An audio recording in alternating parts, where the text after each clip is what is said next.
boys and girls, it's me, Jackson Fulcher. After a month-long hiatus of putting out this video, it's time to finally reveal to you what my worst movies of the year were in 2019. Not this year, because the year just started, baby. You might be wondering, Jackson, you did the last video in a very particular way. Are you seriously about to do it the exact same way for this one? And the answer is... yeah. So I've kept you guys waiting for a very long time. Let's just not waste any more time, you know what I'm saying? Let's go over these dishonorable mentions for these movies that were truly terrible. They all are Joker, The Art of Self-Defense, Little Monsters, Spider-Man Far From Home, Shazam, Good Boys, Ready or Not, Ford v Ferrari, Klaus, Rocketman, John Wick Chapter 3, Parabellum, How to Train Your Dragon, The Hidden World, Dolomite Is My Name, Jojo Rabbit, A Beautiful Day in the Neighborhood, The Irishman, Knives Out, The Death of Dick Long, Booksmart, and Fighting with My Family. The thing about all of these movies is that they were all terrible, but I saw 15 more that were so much worse. This was such a horrible year for movies. There was nothing good out. Nothing at all. So let's get started with number 15. That's 15.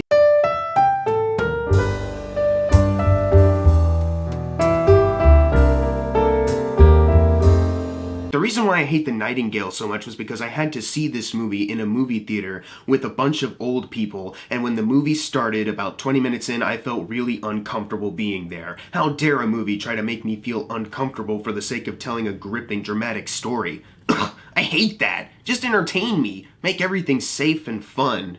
Why are you putting in this disturbing material, Jennifer Kent, one of the most talented directors working today who definitely could have been nominated for an Oscar for both The Babadook and now this one, a really great sophomore achievement from her as a filmmaker.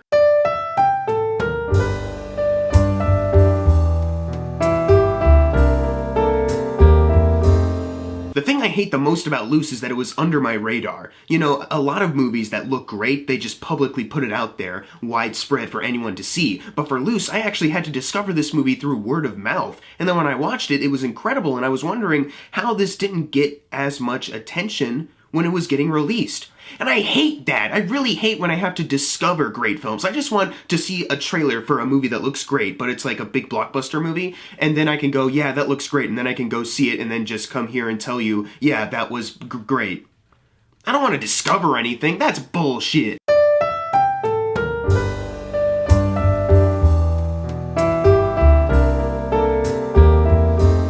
The thing I hate the most about the Lego Movie 2, the second part, oh, what a terrible title, not clever at all, was that it was almost as good as the first movie. You know, I went in thinking there's no way they can top the first movie, but then they almost did for me. I hate that, you know, I just really wish every sequel was just flat out terrible. And this wasn't. This was almost as good. And although they had a pretty epic twist in the first movie, and they kept that going in this one, they still managed to create a story that was good for kids and other adults watching it as well. I hate animated films that do that. I want a movie like Ugly Dolls, where they just have like an obnoxious pop-filled soundtrack and that's just it. The characters just sing a soundtrack and that's it. I don't want good characters. I don't want good character development with these Lego figurines or even the kids playing with them. No. Bad movie.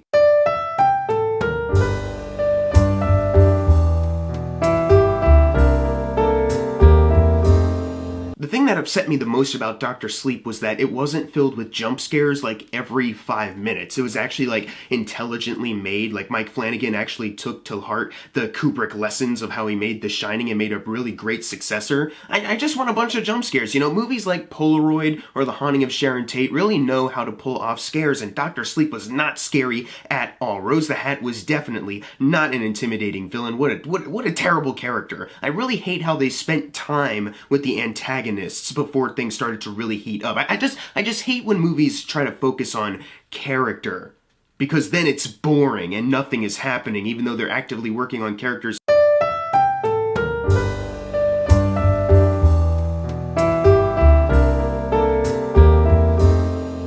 Once Upon a Time in Hollywood is that nothing happens in this movie. There's like 2 hours and 30 minutes beforehand where characters are just living their lives. You're getting to know them through that. And that was so boring. Nothing was happening in those scenes. Definitely nothing happening in that first 2 hours and 30 minutes. It's only the last 10 minutes when stuff actually happens. I wish the last 10 minutes were the entire film.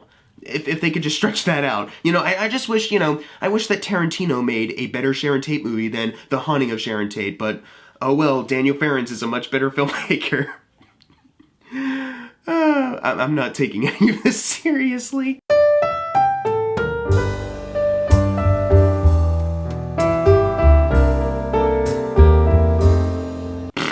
This movie is just a one-take gimmick. That's it. It's just a gimmick film of how they filmed it, making it look like it's one take. It's not like it has great acting to accompany it and a pretty suspenseful story written for the characters to go through. It's not like we learn a little bit about these characters as it goes along, so it makes it more interesting. It's not like also this movie is technically impressive. Like, aside from the cinematography, the production design, the visual effects, the sound editing, it's all incredible. Nah, it's just the one take and that's it. That's the only impressive thing about this movie. It sucks. Ugh!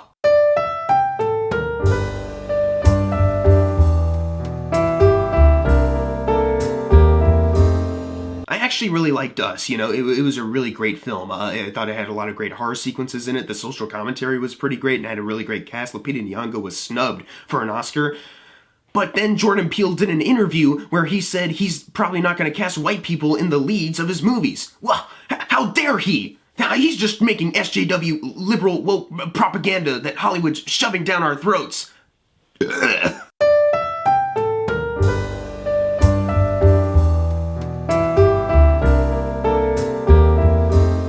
Waves was truly terrible. I found it really unimpressive how the first half of the movie is kind of like its own film, and then the second half is a reaction to it, and it kind of shifts main character positions in a completely different tone entirely. I really hate how they pulled it off kind of seamlessly, and you were still super invested in the story as a whole, and that you were really attached to these characters, and you were really attached to the struggles that were surrounding them. That just sucked. I also hated the filmmaking by Trey Edward Schultz. He made it really stylized, and it had a soundtrack that I didn't find distracting, and I thought fit the scenes very well and fit the tone very well as well. That sucks though. If you're gonna have songs be in the movie, have it be like Suicide Squad where it distracts from everything and it has no point being there.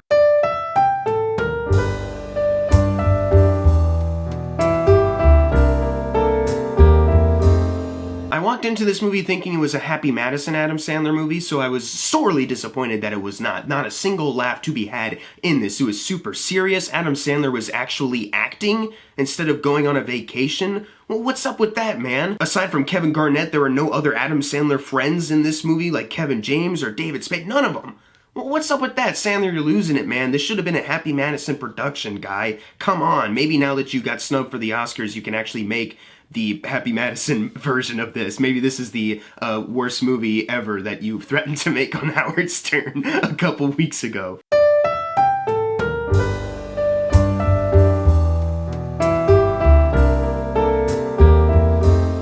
The Lighthouse was so confusing. I just want everything to be on the surface level, you know? If I'm gonna watch a movie, entertain me, and tell a story that is so basic that I'll be able to understand it with ease. I don't want to look deeper into a movie. I don't want to challenge my own mental process on how I comprehend movies and how I understand them. No, just give me what I want. Give me what I already know. Also, why does it have to be in black and white? Why does it have to be framed up all weird? What are you trying to be artsy, you pretentious fuck?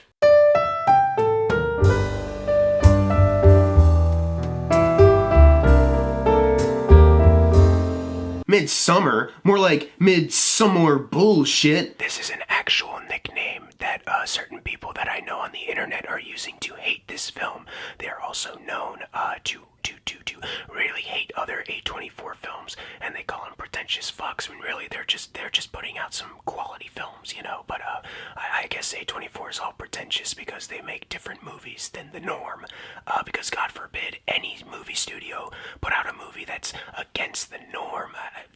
It's really embarrassing. Everything about this movie sucked. I really hated how Ari Aster wrote this to kind of be a metaphor on his own breakup. Like, what's up? But why are you putting your own personal issues in these movies? It's not like the best movies are sometimes the most personal. No, just make something that's not personal. Not personal to you, not personal to anyone. Just make stuff.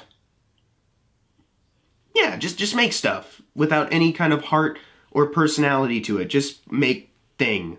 And that's it. Movies would be much better without personalities. or style. That too. Or any character. I hate all the characters in here are obnoxious. All of them suck! Even though, honestly, they feel like the most realistic characters of the entire year. Like Ari Aster really did capture a lot of realness to those characters as far as the writing goes, and the acting is really incredible. Like Florence Pugh, I can't even make a joke about that. She was fantastic in that. My favorite performance of the year, aside from Ashley Franchosi from The Nightingale. But I hate that, though. I hate that there's great acting in this movie. You know, I want terrible. I want terrible all around, like a Polaroid. Just give me Polaroid.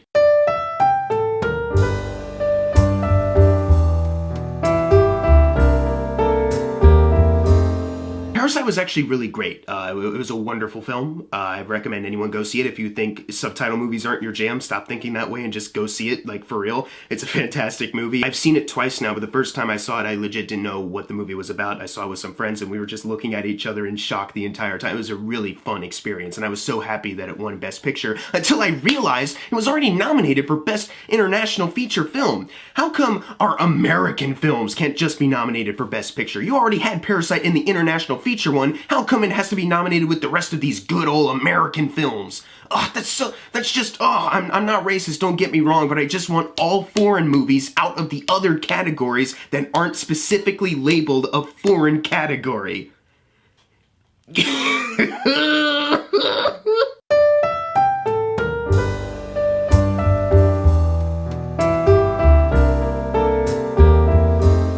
One thing I hate is being proven wrong, and I really hated how after I said they can't make a good sequel after Toy Story 3, they're done, they went ahead and made a good sequel anyways. What's up with that, man? You can't do that! Stop proving me wrong! Stop making me cry in front of kids in movie theaters because Woody had a really personal arc when the movie came out at the perfect time of me graduating high school and starting to transition into adult life. I hate that you made personal films, Pixar!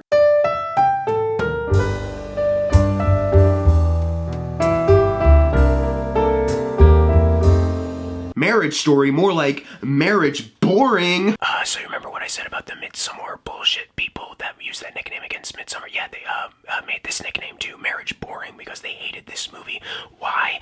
Because it was too realistic for them. I'm not fucking exaggerating. These dumb idiots that I know online, they're not like a huge group or any of them, but it's like a small group, but they all act like anything that is representing real life it's like a bad movie. It sucks, it's boring, it's like, what the fuck?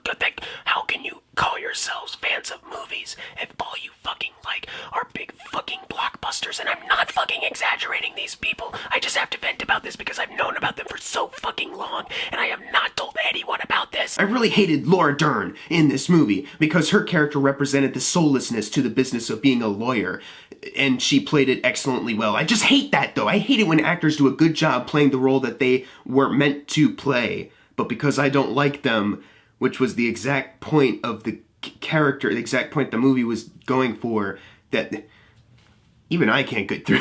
Even I can't get through this bullshit logic. All right, we're down to the worst film of the entire year. Which one was it? Well, it's kind of obvious. My number one worst of the year is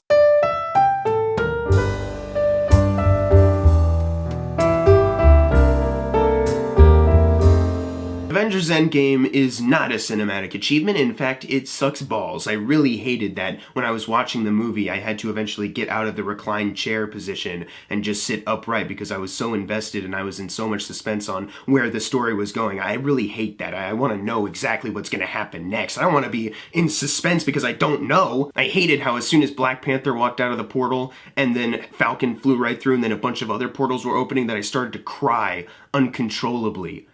And the guy next to me probably felt really uncomfortable, especially my sister sitting next to my left. Like, that was probably really embarrassing for her. And I'm sorry, but hate this movie, not me. I hate this movie for that. I really hate how surprised I was at how attached I was to these characters at the end of the day. And I really hate how if this was the last MCU film to ever come out, that I would feel totally satisfied with that. I don't want to feel satisfied. I just want to consume something and then move on to the next thing to consume. That's it. So yeah, that was my worst of the year. What are your worst movies of the year? Leave them in the comments below. You get the gist. Thanks for sticking around for another year. The reason why this video was so late was because I was trying to focus on putting out reviews for every 2020 release that I've seen so far. I'm doing a pretty good job, to be honest. I feel like this is the most videos I've put out a month in a couple years. So yeah, I feel at least a little proud of that. Sorry this is so late, but thanks for sticking with me. Hope to see more people subscribe soon or whatever. And as always, thank you guys for watching. Make sure to subscribe. I'm Jackson Fulcher. See you guys next time. I don't know why I'm doing that. I'm sorry.